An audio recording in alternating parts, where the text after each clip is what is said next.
Yan, hindi magkakilala. Ayan na. Piolo. Sabi video na to. Ayun ang mga lasenggera. Alam mo ba ang iniinom namin?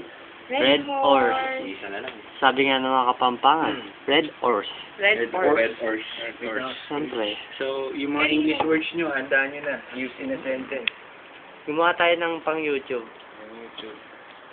Di mo na YouTube. mababawi ang sakit. Sakit ba yan? Oo, si Renz Verano to, kumakanta. Renz Verano. Gerald nga daw. Gerald ako. Gerald. Yung whisper, yung sabi niya po. Sige. Ayaw sa akin.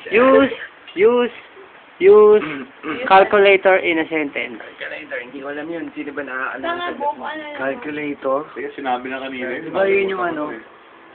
Sirit na sirit. Calculator. Ay, wala agad sa isip eh. Hoy, ingat ka. Calculator. Galing. Ito. Use conclusion in a sentence. Hindi mo mabubukasan conclusion. Ito, kunwari video mo kami. Kunwari nagkikwentuhan kami, tapos sisingit ka.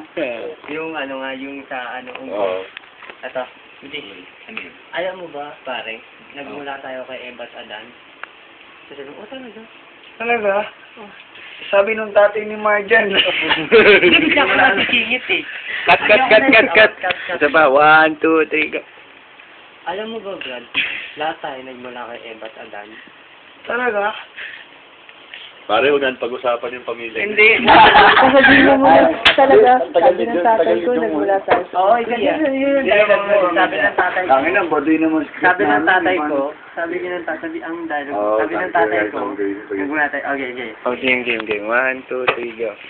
Alam mo ba, Brad, sabi ng napag-aralan ko, nagmula daw tayo kay Embat Adan. Talaga? Pare, sabi ng tatay ko, galing daw tayo sa unggoy. Oy, Brad, hindi natin pinag-uusapan ng pamilya mo.